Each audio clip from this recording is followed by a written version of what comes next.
Кыргызстане.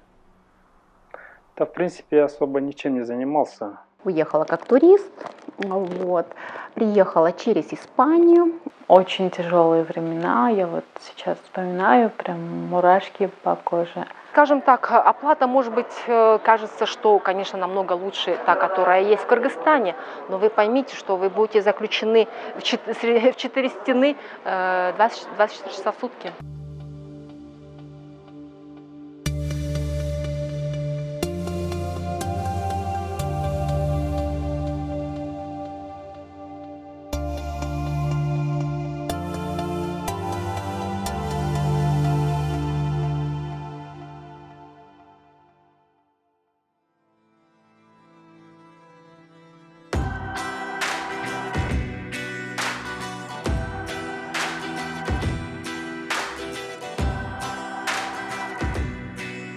Я приехал в 2007 году. Первый мой город — это Рим.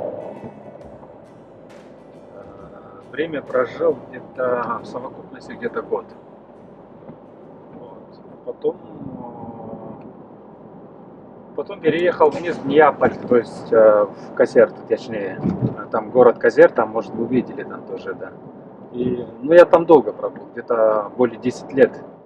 В то время в Риме жила тетя с мужем. У них ребенок был.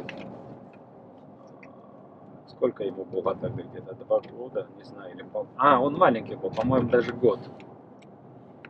Вот. Я к нему приехал, то есть приехал к ним и...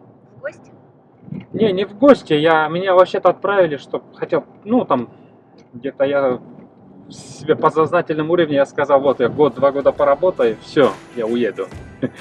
Вот, сейчас уже 14 лет здесь.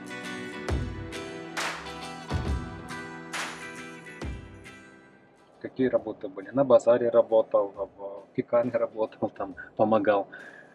Достаточно много работы. Я видел много парней, которые не выдерживали работы. Даже вместе со мной, которые работали сиделкой, они тоже не выдерживали. Они психологически не выдерживали. Были пацаны, которые сразу же в месяц, неделю, может 2 недели, они уже покидали обратно в Италию. Были такие пацаны. Есть и были ребята, которые досильные вот. Они до конца вот шли. По-разному, разные люди сюда приезжали. Ночью отработал, и как бы у меня, когда я ночью выхожу, уже утром выхожу с работы, у меня уже этот мозг отказывает все равно. И я чуть отдохнул, поспал, поэтому я чуть опоздал, извиняюсь, конечно. Все, пойдемте. Все, поехали.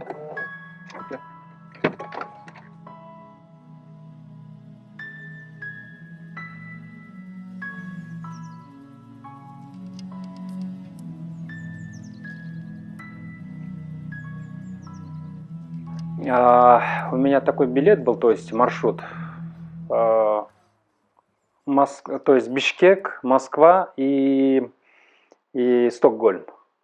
Оттуда я уже должен был приехать своим ходом. Вокзал, там билет купил до Рима, прям купил билет. Она мне объяснила, вот Даня, там вот через паром, потом автобус. В Германии я там поменял еще автобусы, потом эти поезда, ночные поезда еще вот. У меня сумка была, помню, спортивная одна сумка. В севере Европы там холодно очень было. Я помню на тот момент, я в вокзале ночевал, там холодно было по 8 часов. Я работал в одной семье, тетя меня устроила туда. Я работал с одним мальчиком, то есть в тот момент ему было 14 лет. Он весил где-то более 100, 150, 155 килограмм. Ну, ростом высокий был, где-то 192, 193 метра. То есть метр 93, где-то так. Вот я с ним работал, где-то 3-4 месяца я с ним работал. Но я за ним ухаживал. Я конкретно за ним ухаживал. Бейбиситер. Можно сказать, бейбиситер. Но он большой парень, но имеется в виду, как он психически больной был. И за ним надо было вот ухаживать. Я за ним ухаживал. Потом он днем ходил в школу. Когда его не было, я уже домашние работы делал. Вот. Потом после обеда он приходил домой где-то в 3-4, я его ждал, и я его кормил. То есть готовил ему.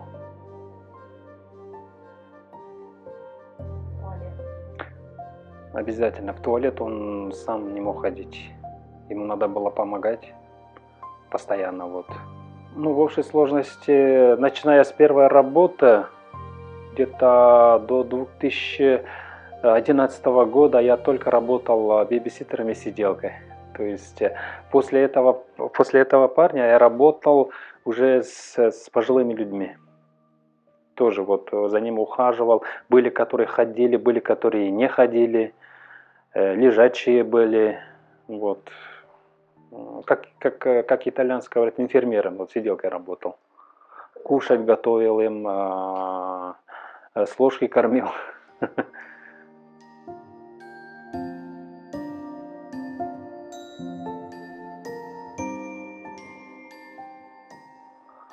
Работаю водителем, семейный, конечно, уже 9 лет.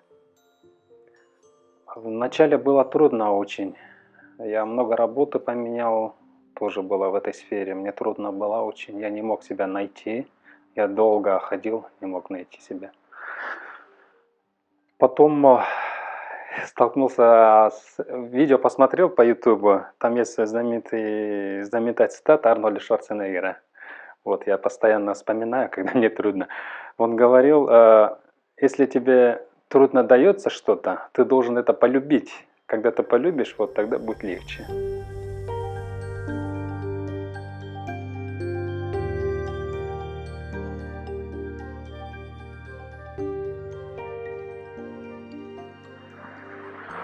Ночной сон все равно лучше, конечно, чем дневной сон.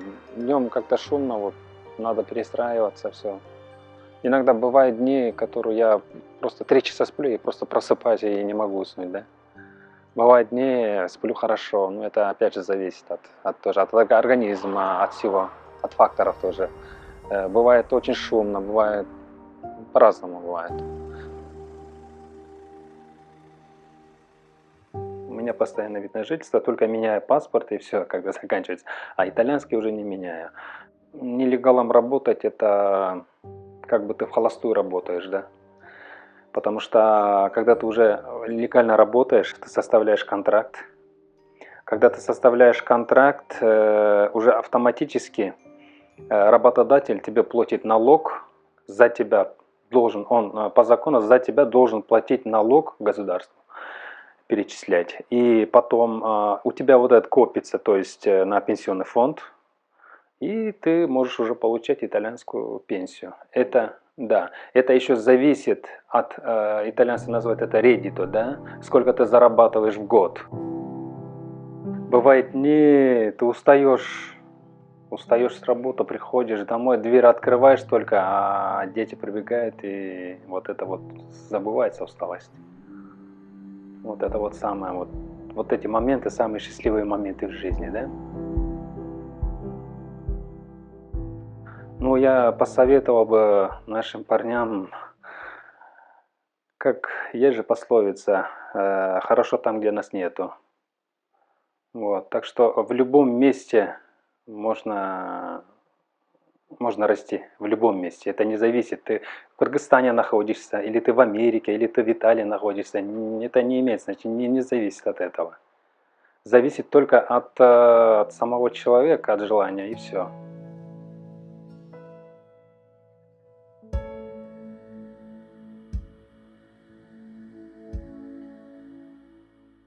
Мне помогла, можно сказать, подруга. Вот, получается, через ее знакомых они мне сделали годовую визу рабочую. И вот так вот я оказалась в Италии. Первое впечатление было вообще никакое, потому что у меня началась депрессия. Очень было сложно, трудно. Вообще я хотела уже вернуться домой. А потом где-то через, по-моему, 2 недели я познакомилась с ним. И тут я просто решила уже тогда остаться и посмотреть. Трудно было найти работу в Риме, действительно. Вот сколько мы с ним ходили, искали работу.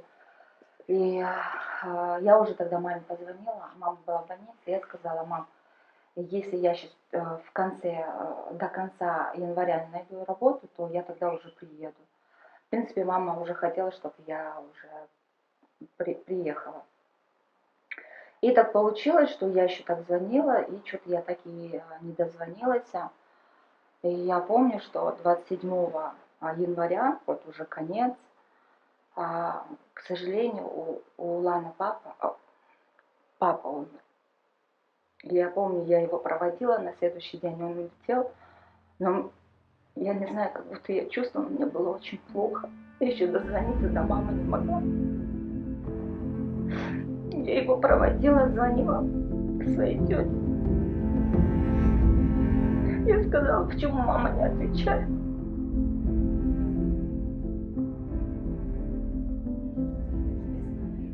Скажи привет, скажи. Покажи руками. Чао-чао, покажи. Браво. Скажи hello. Скажи hello. Hi, скажи. Hi. Ну? Нет. Во-первых. Не хочешь? Давай тогда я Нет, уберу. говорит нек. Нек. Не знаю, почему. Что-то среднее между итальянским.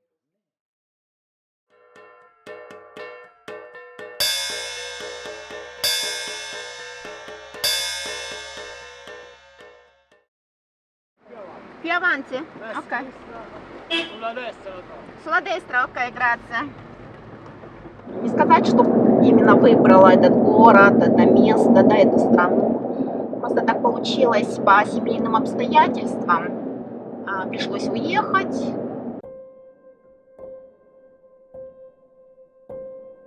По сей день вспоминаю, как я вот в агентство зашла, в туристическое, да, подать на визу. Я помню, она спрашивала, куда вам хочется уехать.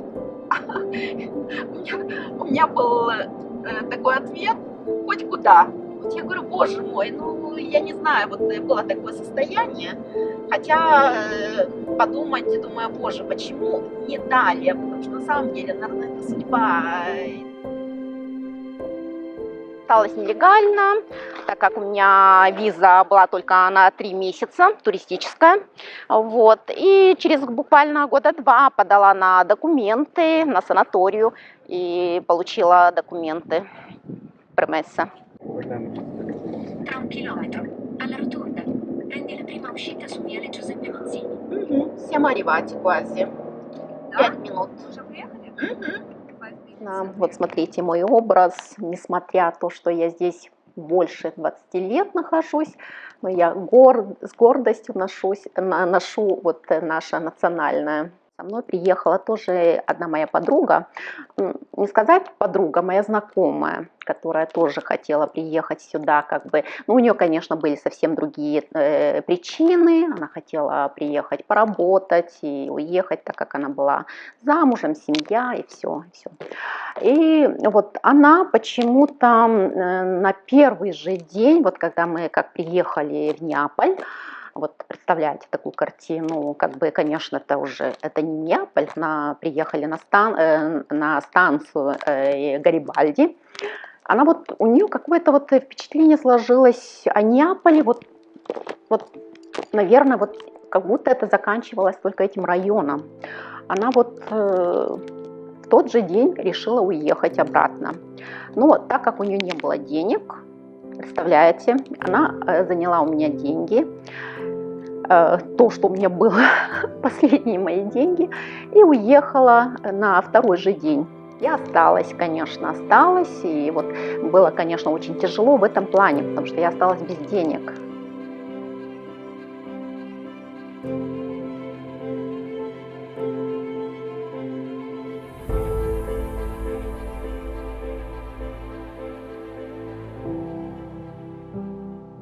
Первого брака у меня, скажем, есть сын, которому в данный момент 27 лет, большой джигит.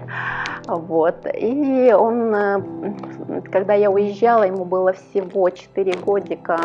Боже, на самом деле было очень тяжело, конечно, страшно из-за этого, потому что, сами понимаете, каково матери оставлять маленького ребенка. Конечно, оставила в надежные руки моим родителям, но, к сожалению, конечно, была из-за этого, конечно, страшно.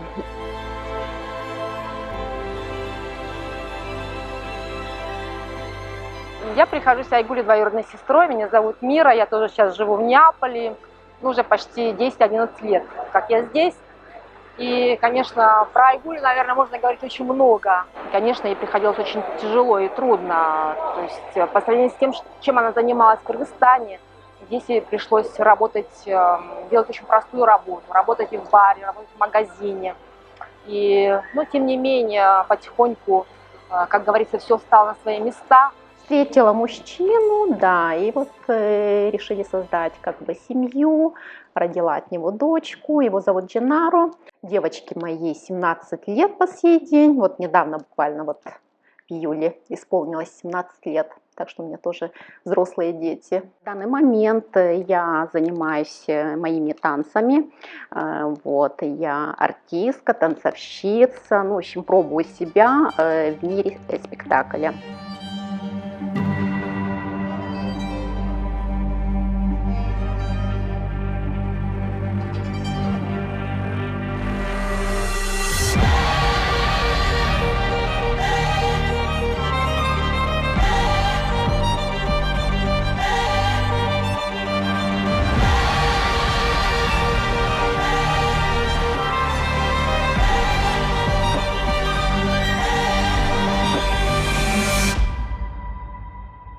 Я счастлива, потому что именно выбрала эту страну, Италию, потому что она на самом деле в этой стране мне дала очень большую возможность проявить себя, вот.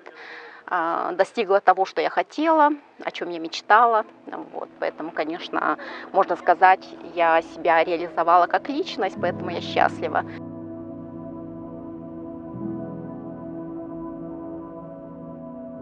Я, наверное, может быть, преподношу себя постоянно, как бы как артистка, даже в такой вот, скажем, даже мой обычный день вот как бы превращается в такой праздничный день, да.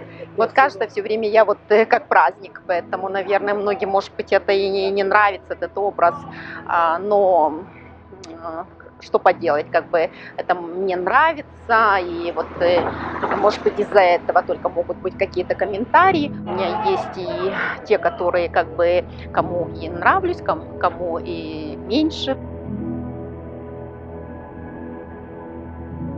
Не могу сказать, конечно, патриотка, конечно, из-за того, что, может быть, как бы не вернулась, может быть, из-за этого, может быть, какая-то измена чувствуется, но это моя судьба, вот. А так, конечно, я очень скучаю по родине, потому что все-таки Кыргызстан, моя родина, где я родилась, Кыргызстан,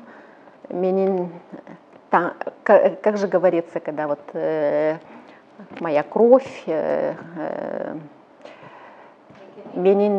мекеним, не хватает моих родных, близких, мамы и папы, понимаете, очень, конечно, тем более, когда есть вот очень большая, скажем, очень далеко, вот именно расстояние далекое, не можешь сказать, вот поеду, вот взяла, собрала вещи, уехала. Нет, не получается. Так, конечно, Кыргызстан не всегда не хватает.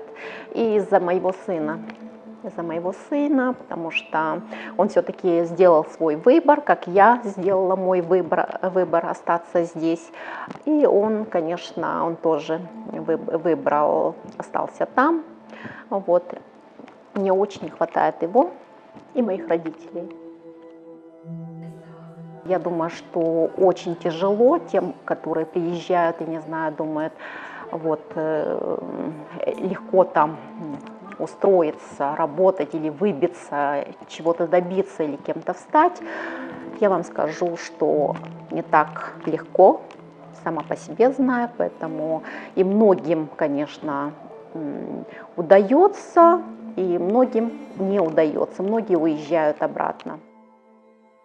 Ну, приезжают, да, вот как вы сказали, по туристической визе, да, потом находят работу. Но дело в том, что раньше было немного легче в этом плане.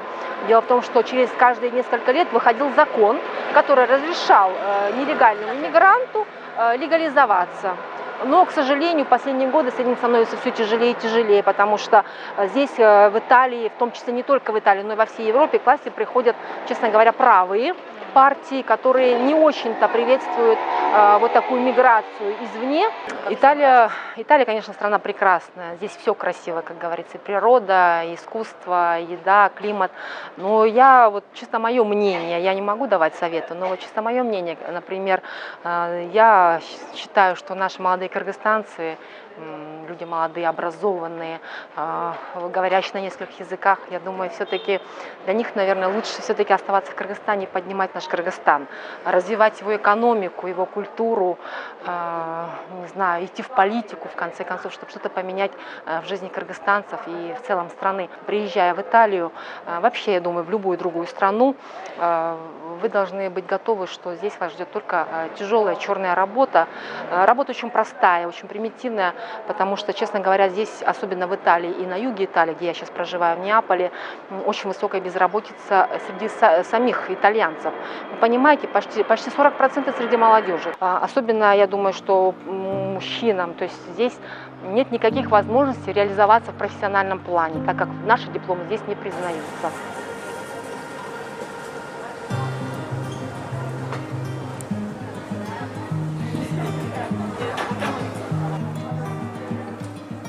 Я до пандемии работала гидом, русскоязычным гидом по Неаполю. Соответственно, понятное дело, когда началась пандемия, туризм буквально остановился. Я осталась без работы, 3-4 месяца осталась совершенно без работы. И в настоящее время мне приходится заниматься совершенно другой работой, которая мне не очень нравится, но я вынуждена ее делать, чтобы чисто выжить здесь.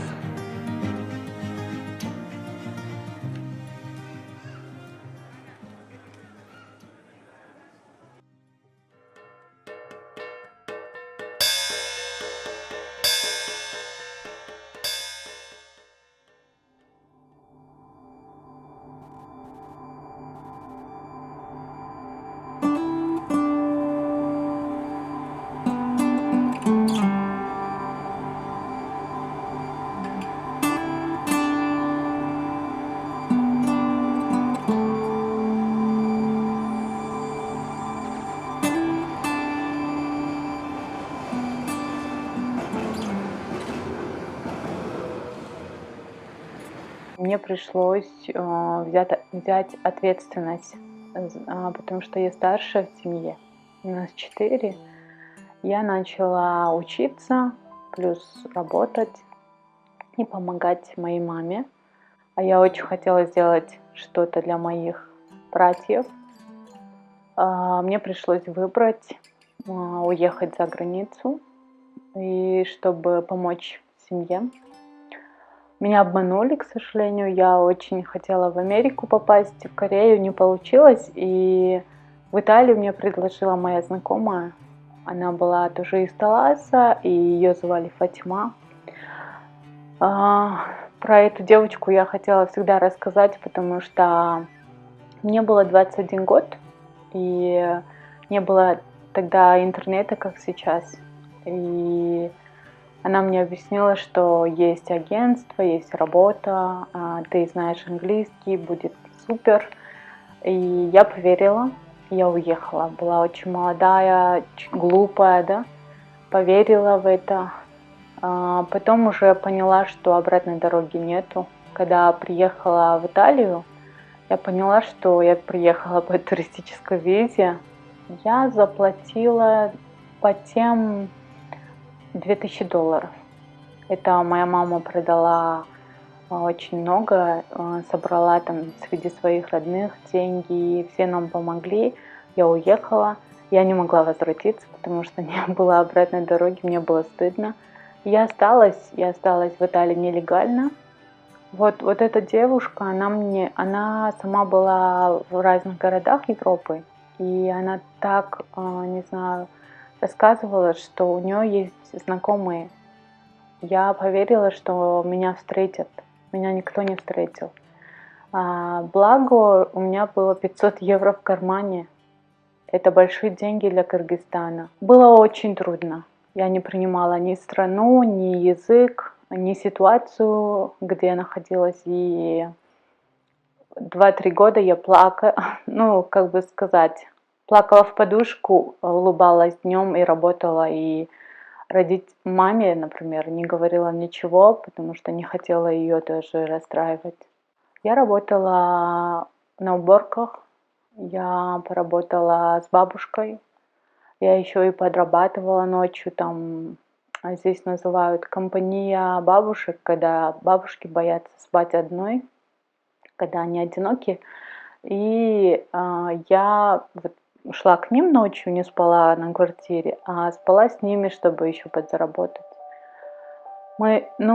Все это в прошлом, конечно, но это были самые мои такие сложные моменты. До 24 лет мне было, не было времени на себя, я только скрывала.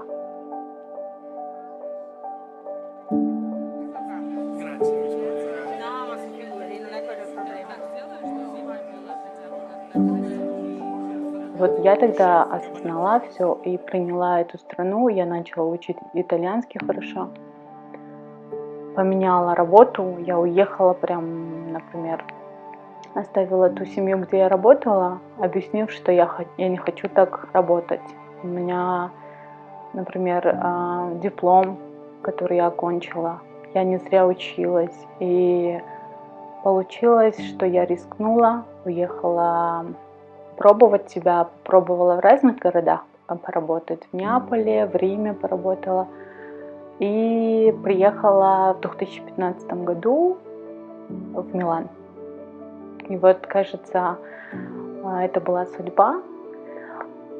К счастью, мне очень повезло с моим партнером. Он мне друг, он мне очень близок.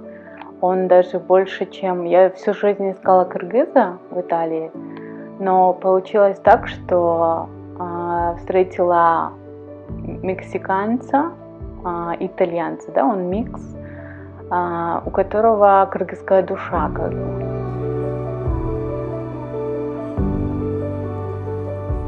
Бывают такие моменты, когда ты чувствуешь, что почему я здесь нахожусь, да, например. Но у меня была цель построить дом, помочь брату. Мы уже построили дом благодаря моему брату, моим братьям. У меня двое братьев в Кыргызстане. Сестренку выдали замуж. Поэтому я думаю, как папа хотел бы что-то сделать, да. Я помогла. И сложно, когда семью не видишь. Sorry.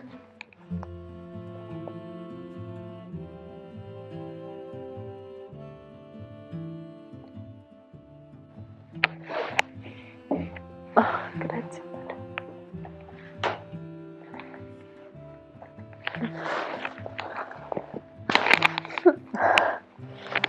Умерла Диди Мухаммед.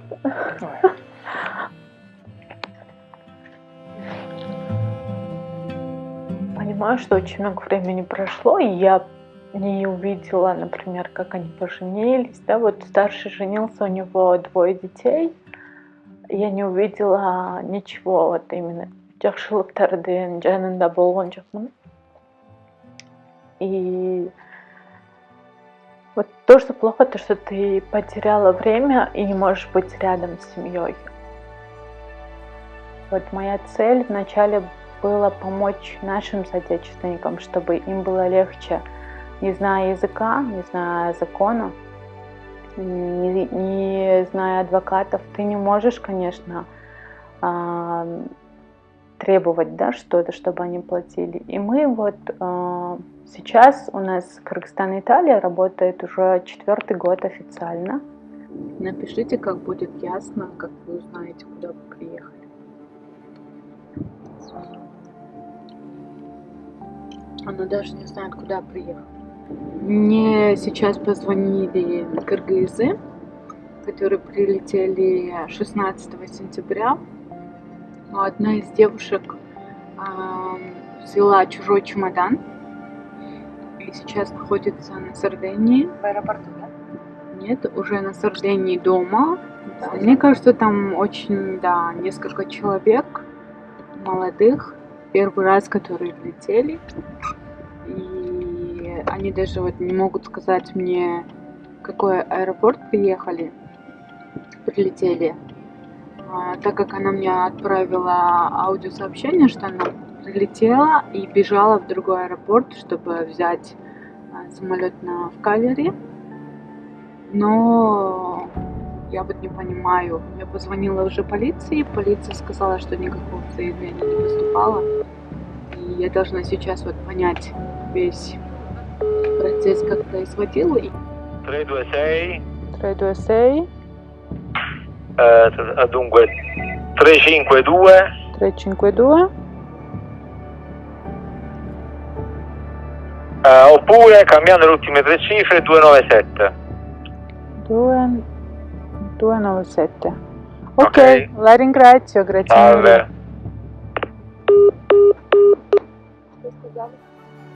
Я сейчас позвонила в аэропорт, куда девочка приехала, потом поменяла. И они сказали, что эта полиция не занимается пропажей, и дали мне другой номер. Сейчас попробуем узнать, что они скажут.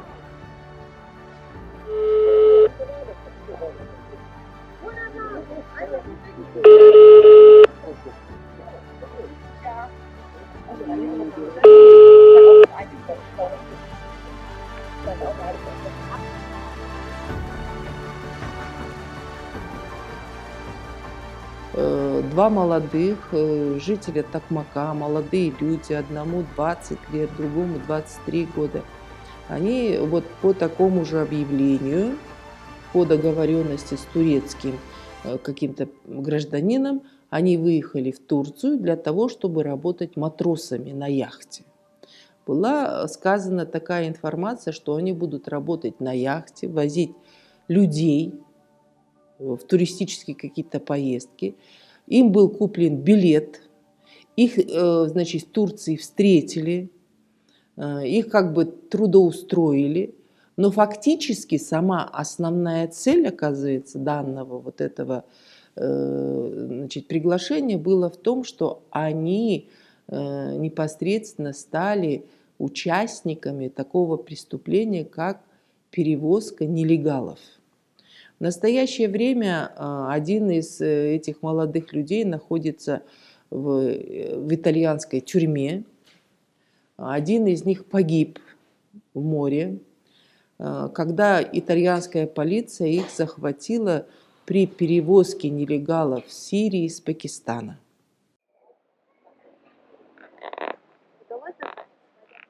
К сожалению, нет, потому что сегодня у нас воскресенье. Может быть, все офисы закрыты. Я попробую чуть позже или позвоню завтра, потому что может быть закрыто. К сожалению, до сих пор отправляют нелегально, но есть случаи, где люди знают, что они едут и что их ждет. А есть случаи, где люди не знают. В настоящее время более 120 компаний в Кыргызской республике получили разрешение и осуществляют трудоустройство наших граждан за рубеж в 20 стран мира. Да? Среди них необходимо отметить, что среди этих стран в настоящее время Италии нету. То есть нет компании, которая получила разрешение на трудоустройство в Италию. Частное агентство занятости – это один из способов безопасной миграции. То есть эти частные агентства занятости при получении разрешения проходят специальную проверку в государственных органах. Только после выполнения необходимых процедур они получают это разрешение.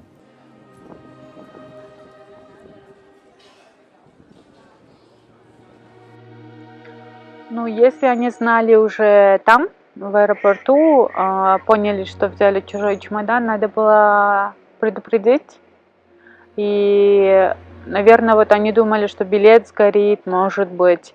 Но в таких случаях, думаю, они бы просто переждали бы другой рейс, да, может быть. Потому что в Сардинию летят часто самолеты. Я думаю так. Но сейчас будем надеяться, что мы сможем решить проблему. Представьте, там другой человек ищет чемодан, а ее, может быть, просто стоит в аэропорту или не знаю, как получится. Вот так иногда проходит время, чтобы помочь нашим соотечественникам. Активисты, да, люди, которым мы помогаем, нашим кыргызам, у нас очень много свободного времени уходит. Конечно, никто нам не оплачивает, ни у кого мы не берем деньги. Это такие волонтерские дела, где вот в воскресенье вы видите, да, люди отдыхают, но меня поймут все активисты.